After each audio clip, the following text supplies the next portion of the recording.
La Iglesia además tiene un fuerte poder disciplinador, es decir, tiene poder político, tiene poder económico, tiene poder ideológico, pero además tiene un fuerte poder disciplinador. Es decir, logra, a partir de la creación de ciertas instituciones que ya voy a repasar, que los sujetos, ¿no?, controlen sus impulsos y adopten como propias las reglas que establece la Iglesia y la institución pontificia. Estamos frente al periodo en donde se aprobarán como legítimos los que conocemos como los sacramentos, ¿no? Aparecerá el sacramento de la confesión, aparecerá el sacramento del matrimonio, aparecerá el sacramento del bautismo, una serie de prácticas que cuando se siguen señala que perteneces a ese colectivo que es el colectivo cristiano. Con los sacramentos, ser cristiano supone respetar una serie de rituales que te dan ese sentido de pertenencia. Ustedes imaginen que estamos en una época en la que las misas se daban en latín. Para los católicos, leer la Biblia e interpretarla, no siendo clérigo, es una herejía. Y además la Biblia es un manuscrito que está en latín, lengua que no habla el común de los mortales. Entonces, ¿qué habrá sido ser cristiano en esta época para un simple campesino o un noble? Seguir una serie de rituales, es decir, los sacramentos. Sacramentos que por otro lado están subsumidos al poder de los clérigos, ¿no? Es decir, cada uno de estos sacramentos tiene como interlocutor a un hombre de la iglesia. La confesión es frente a un hombre de la iglesia, el matrimonio es frente a un hombre de la iglesia, el bautismo es frente a un hombre de la iglesia, ¿no? Si está claro el poder que tiene la nobleza eclesiástica por encima de cualquier otro cristiano, tanto noble como campesino. E imaginen además cómo algunas de estas instituciones, que son los sacramentos, logran disciplinar los cuerpos, ¿no? Porque si yo debo confesarme cada tanto tiempo, no todas las semanas obviamente en esta época, lo hago, le cuento mis secretos y mis pecados a un clérigo. Y él es el que tiene el poder para perdonarme. Al perdonarme, eso me da al menos derecho al purgatorio, es decir, a no ir al infierno. Entonces hay acá una institución de mediación que le permite a la iglesia negociar, que es la figura otra vez del purgatorio, ¿no? La idea de que, además del infierno y el paraíso, hay un lugar intermedio, que es el purgatorio, que es un lugar extremadamente desagradable, en el que se sufre mucho y en el que se purgan los pecados cometidos en vida. Lo que hace que el tiempo se acorte en ese purgatorio tiene un doble origen: o la confesión de los pecados o el pago de indulgencias. Y todas las veces es un clérigo quien tiene esa facultad, en todo caso de perdonar o de acortar la purga por medio del cobro de las indulgencias. Tiene además la Iglesia un fuerte poder punitivo, es decir, tiene la capacidad y la legitimidad para castigar los cuerpos, ¿eh? En esta época es donde va a surgir nada menos que la figura de la Inquisición, los tribunales inquisitoriales, que son un producto de la alianza entre la nobleza laica y la nobleza eclesiástica, ¿no? Hay determinados comportamientos, ¿no?, que antes que delitos son considerados pecados y que por lo tanto es la Iglesia quien tiene las atribuciones para castigarlo. La infidelidad, la herejía, ¿no?, cualquier tipo de pecado que tenga que ver con los pecados carnales. Aquí vemos, por ejemplo, una manifestación de un pecado carnal, tal como se concebía entonces, con la existencia de la lepra, ¿no? Es decir, cualquier enfermedad que dejara marcas en la piel era considerada lepra, y la lepra era a su vez una enfermedad asociada a la marca en el cuerpo del pecado, ¿no? Es decir, un hombre que pecó mucho termina por tener las marcas del pecado en su cuerpo. Y en el dibujo de al lado vemos una escena en la que se está por quemar, acusada de bruja, a una campesina, ¿no? Y otra vez, es la iglesia quien detenta ese poder, porque se supone que lo que están haciendo esas mujeres es un pecado o un acto de herejía, no es un delito, ¿no? Por ejemplo, ya lo vamos a ver más adelante, pero las hechiceras, que luego la iglesia va a llamar brujas, no son otras que esas campesinas que poseen una serie de saberes, de cuidado de los cuerpos, que atienden los partos, etcétera, que la iglesia concibe como pecaminosos, ¿no? Y que en determinados periodos va a perseguir bajo la acusación de la brujería. Por siglos además, ¿no? Hasta el siglo XVII. Y en esta imagen vemos, por ejemplo, una herramienta de tortura que se aplica a los adúlteros, ¿no? Este es un dibujo, un manuscrito medieval, que registra el uso de un elemento de tortura que se utiliza en especial para los adúlteros, ¿no? ¿Por qué? Porque los adúlteros lo que están rompiendo es el sacramento del matrimonio, ¿no? Y por lo tanto es un pecado. Es decir, que la iglesia tiene poder económico, poder político, poder ideológico, muy bien expresado en la teoría de los tres órdenes o el programa de la paz y tregua de Dios.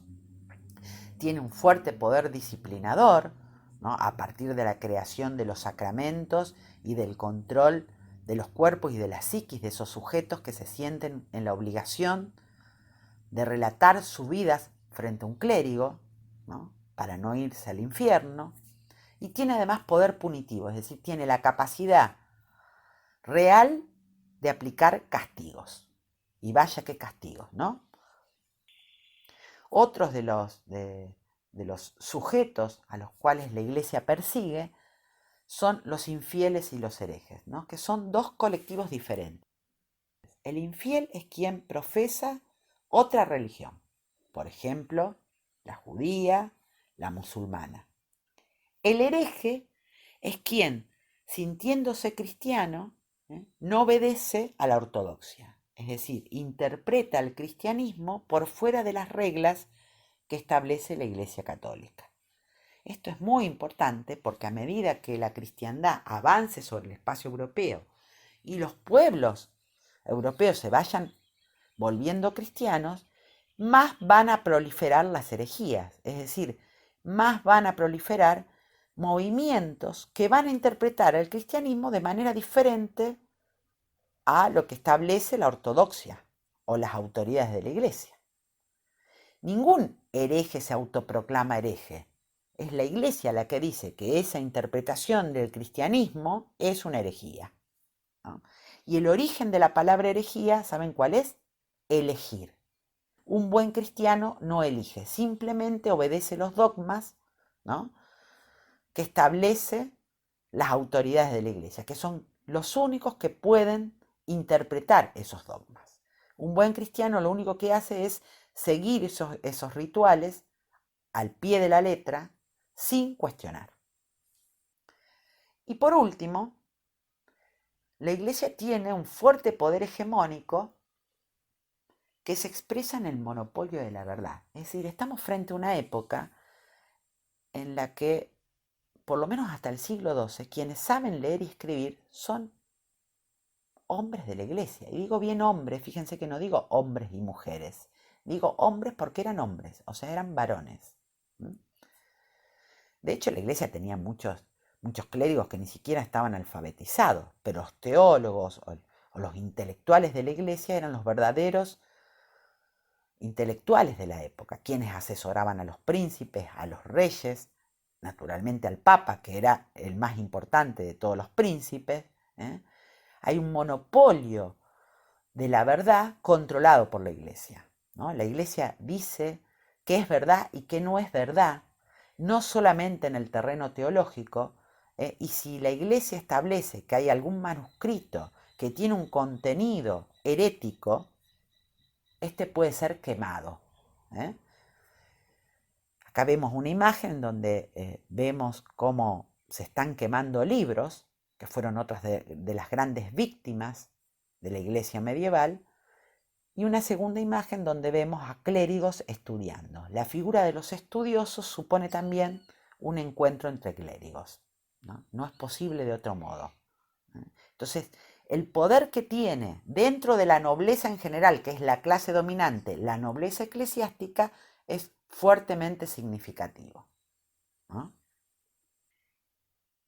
Ahora bien, si es cierto que la iglesia medieval acrecienta su poder en esta época, entre otras cosas porque logró cristianizar a muchos pueblos antes paganos, también es cierto que a medida que el cristianismo se expande, ¿no?, y conquista nuevos espacios, y sobre todo empieza a ser una práctica por parte de las clases subalternas, nuevas figuras empiezan a ser relevantes y a reemplazar a otras que tenían un contenido mucho más elitista, ¿no?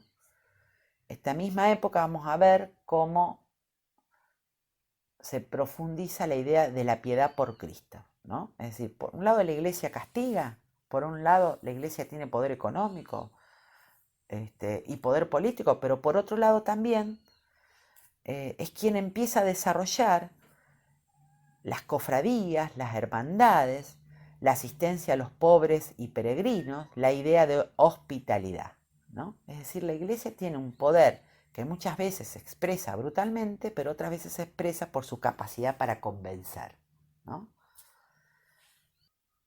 No es casual entonces que ahora sea un momento clave en el que vamos a ver cómo, por ejemplo, de la Santa Trinidad, la figura del Espíritu Santo o incluso de Dios va a perder centralidad al lado de la figura del Hijo.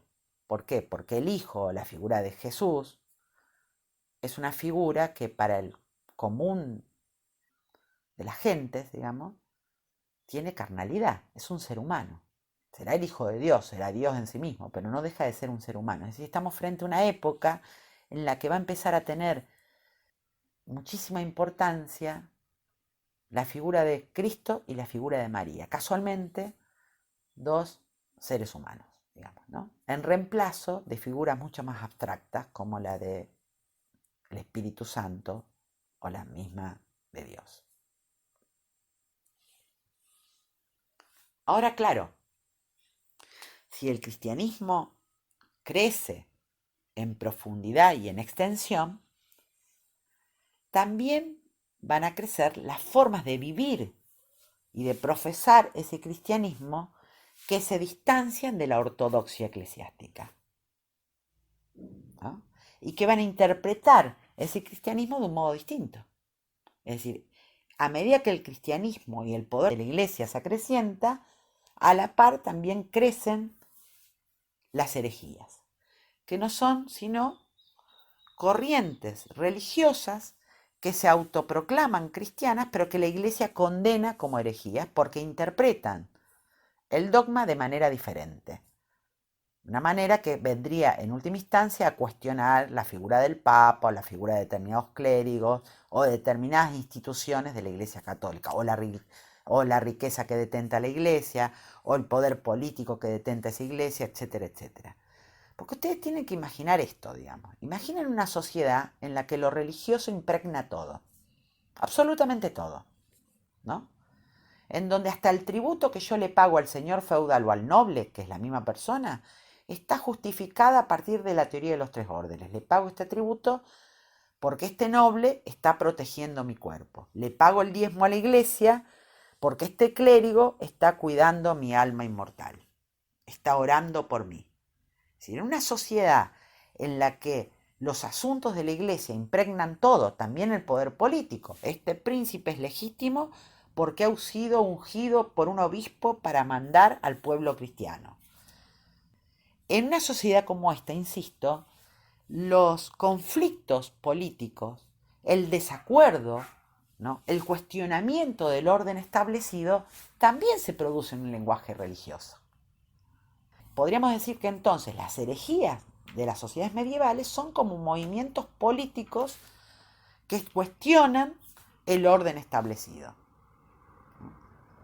Y como el orden establecido está dominado por la Iglesia, son perseguidos en tanto movimientos subversivos. Lo que pasa es que no existe en esta época una separación entre la política y la religión.